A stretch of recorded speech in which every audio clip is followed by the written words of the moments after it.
I still have the screenshot, not because it proves anything to anyone else.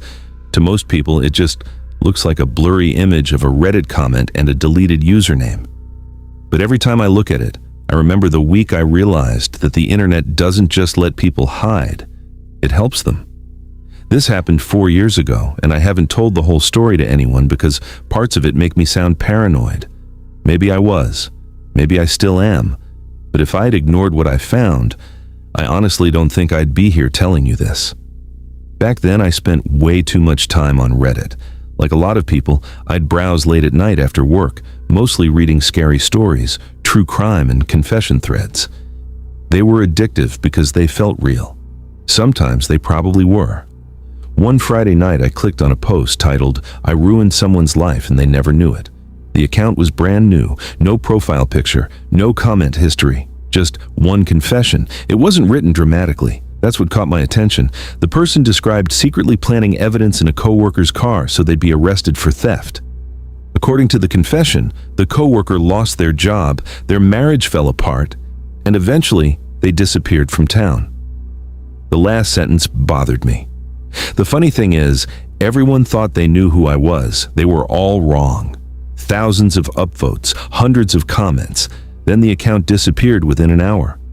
I forgot about it, or at least I thought I did. The next week, another confession reached the front page. Different account, same writing style, short sentences, almost emotionless. This one described convincing a lonely man online to invest his savings into fake cryptocurrency before deleting every account connected to the scam. Again, nobody ever suspects the quiet person. That line stuck in my head. I started wondering if it was the same writer. It became a weird hobby. Whenever one of these disturbing confessions appeared, I'd compare phrases, punctuation, even spelling mistakes. The accounts always disappeared within hours. The confessions always involved someone's life being quietly destroyed. No murders, no supernatural nonsense, just manipulation. Every story ended with the writer getting away with it. After the 6th confession, I made a spreadsheet. Yeah, I know how that sounds. But I was curious. Every post contained little repeated habits. The writer never used contractions, always wrote cannot instead of can't, always used the phrase the interesting part, always ended with a sentence implying they'd never be caught. I posted my observations in a subreddit dedicated to internet mysteries. The responses were mixed. Some people agreed. Others laughed and said I was connecting random dots. One comment simply said, "Stop looking. No punctuation. Brand new account." I assumed it was someone trolling. I replied with a joke. The account deleted itself 5 minutes later. I should have left it alone. Instead, I became obsessed. Every evening, I'd search Reddit for new confessions. One night, I received a direct message. "You're close." Nothing else. No username after 20 minutes. Deleted. I remember sitting there staring at my monitor. For the first time, this didn't feel like internet fun anymore. I locked my apartment door, even though I lived on the 3rd floor. The next morning, I convinced myself I was overreacting. People troll online. That's normal. Then things started happening offline. Someone had moved the welcome mat outside my apartment. Not stolen, just rotated 90 degrees. I laughed. Probably maintenance, a kid, wind, anything. 2 days later, my mailbox was open. Nothing missing. Again. Easy explanation. Then I got another Reddit message. "You checked your mailbox." I froze. There was no way someone could know that. I checked the sender. Deleted account. I reread the message over and over, trying to convince myself I'd imagined it. Maybe it was coincidence, maybe not. I stopped posting, stopped commenting. I even deleted my mystery thread. I figured whoever was behind it would get bored. Instead, they became more interested. A small envelope appeared under my apartment door. Inside was a printed screenshot of my spreadsheet, not the one online, the one saved on my computer.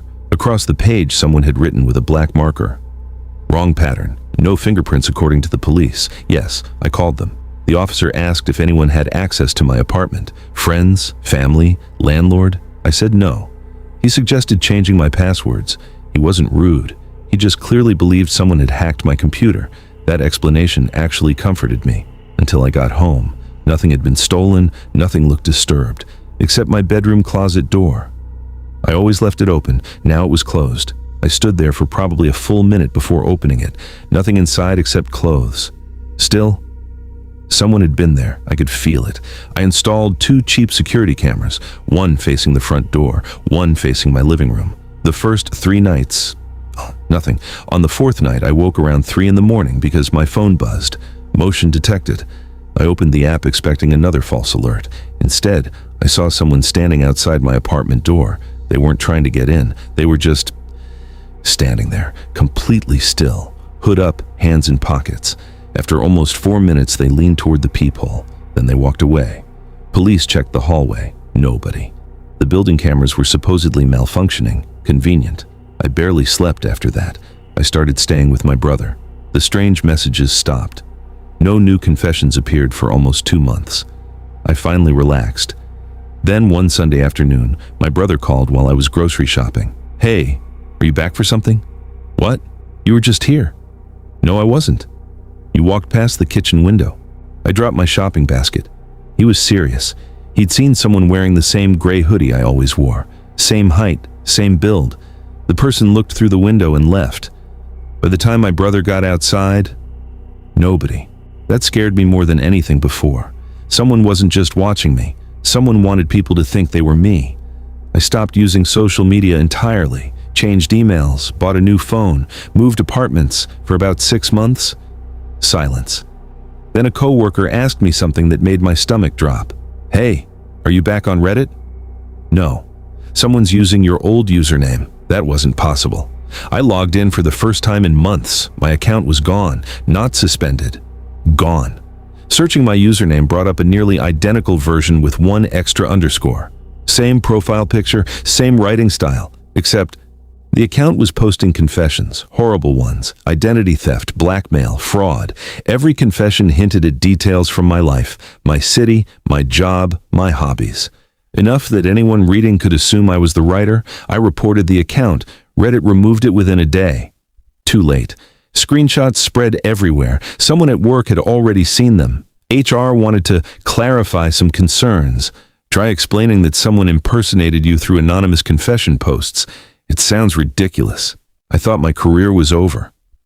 Luckily, my employer hired a digital forensics company because several fake emails had also been sent from addresses pretending to be mine. That's when everything finally started making sense. My old laptop had been infected months earlier through what investigators believed was a malicious browser extension. It silently copied files, passwords, browsing history, documents, even screenshots, the spreadsheet, everything.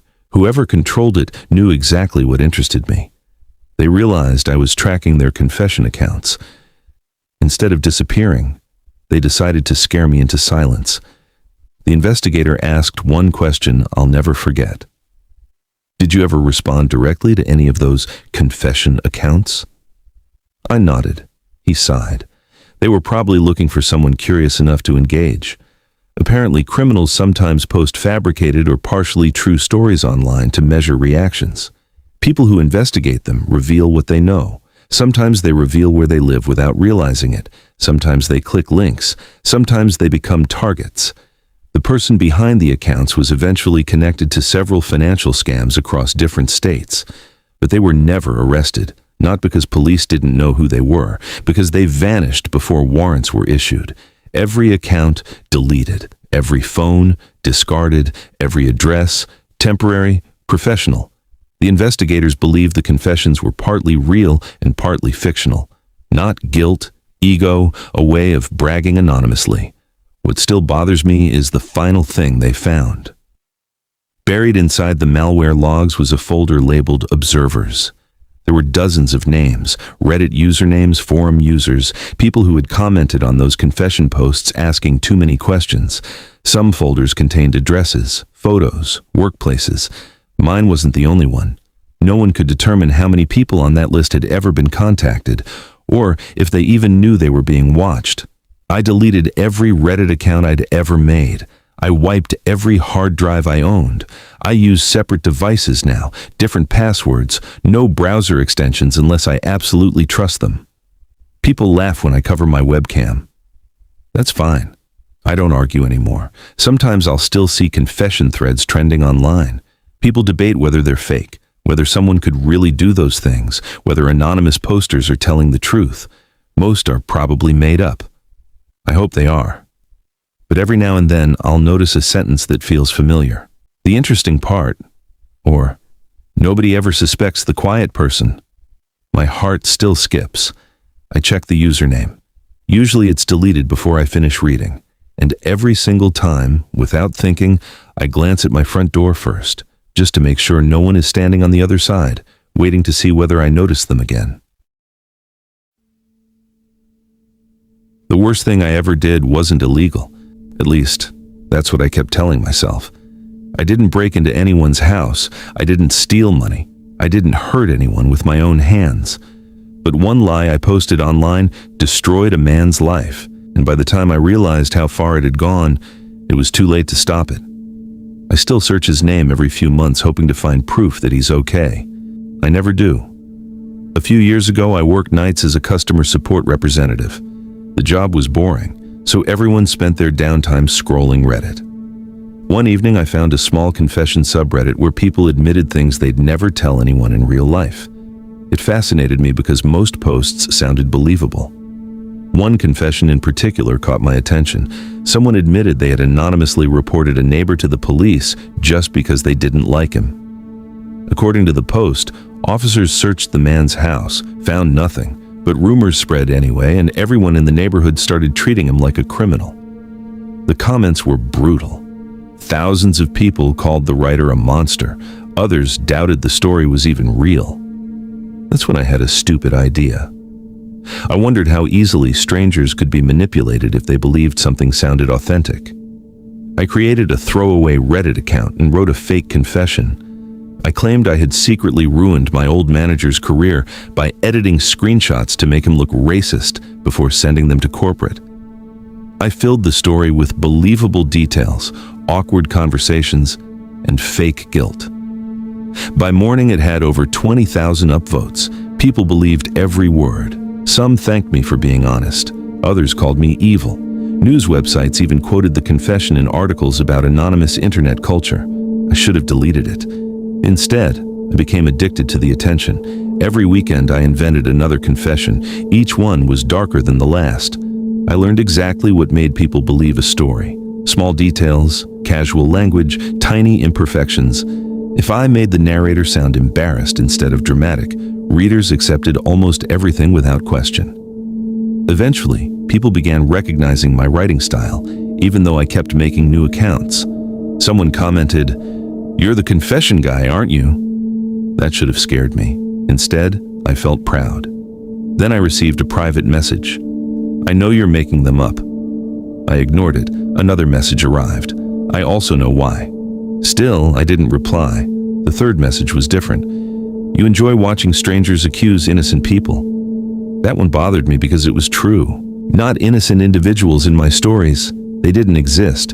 But real people in the comments constantly tried identifying who the confession was supposedly about. Readers searched Facebook profiles, compared locations, posted names. Entire discussions formed around finding the guilty person. I told myself none of it mattered because the stories were fiction. Then one confession changed everything. I wrote about secretly framing a high school teacher by placing inappropriate files on a classroom computer before anonymously reporting it. It wasn't based on anyone, completely fictional. Within hours, someone in the comments claimed the story matched a real incident from their hometown. Other users agreed. A teacher's full name appeared, then his school. Someone posted his photograph. The moderators eventually deleted those comments, but screenshots spread faster than they could remove them. I watched it happen. I said nothing. 3 days later, another message appeared from the same anonymous account. "Still entertaining?" I finally answered. "What do you want?" The reply came instantly. The truth. I admitted the stories were fake. They responded with one sentence. Too late. The next morning, every confession account I'd ever created had been permanently suspended. I figured Reddit finally connected them. I shrugged it off. Then my employer called. Someone had emailed HR claiming I used company equipment to spread fabricated stories that caused targeted harassment. They attached screenshots, dates, times, even photos of my desk. I was suspended while they investigated. Only 3 people knew exactly where I sat in that office. One was my supervisor. The other 2 worked beside me. I started wondering whether one of them was behind the anonymous messages. The investigation cleared me after a week because none of the stories mentioned my employer. I got my job back. But the messages didn't stop. You should confess publicly. You owe people that. You know what happened to the teacher. I searched his name. His social media had disappeared. Local articles only said he'd resigned pending an investigation. No follow-up, no explanation. I couldn't breathe. I convinced myself it wasn't connected. Coincidences happen. Then, another confession subreddit posted a story about someone who admitted fabricating viral confessions for attention. It sounded exactly like me. Except, I hadn't written it. Every detail matched my life. Night shift, customer support, multiple accounts, everything, except the ending. The writer claimed they planned to continue because ruining strangers had become exciting. The comments exploded with hatred. People demanded Reddit identify the account. Others tried tracking the writer. Someone guessed my city, another guessed my employer. The anonymous messenger sent one final notification. Now you know how it feels. I deleted every account I owned, changed my email, locked down every social media profile. For weeks, nothing happened. Then, a detective knocked on my apartment door. He asked whether I knew the teacher from my confession. I said no. He looked relieved. Apparently, the man had attempted suicide after online rumors reached parents in his district. He survived, but he disappeared afterward. The detective wasn't accusing me of a crime. He just wanted to know whether my confession had been based on reality. I admitted it was fiction. He believed me. Before leaving, he said something I still think about. People don't always separate stories from evidence anymore. Months later, I finally learned who had been messaging me. It wasn't someone I'd targeted. It wasn't law enforcement. It was another Reddit user who had become obsessed with exposing fake confessions. They had quietly collected information from my posts for nearly a year. Time zones, writing habits, metadata hidden inside images I uploaded elsewhere. Pieces that seemed meaningless on their own eventually pointed directly to me. They never threatened me physically. They never hacked me. They simply watched, patiently, waiting until they knew enough. When they finally contacted me one last time, there was no anger in the message. Only one sentence. You wanted strangers to believe lies. I wanted you to experience one. That account disappeared immediately afterward. I've never learned who they were. Maybe they thought they were delivering justice. Maybe they enjoyed manipulating me just as much as I'd manipulated everyone else. Either way, they succeeded. I haven't posted anonymously anywhere since.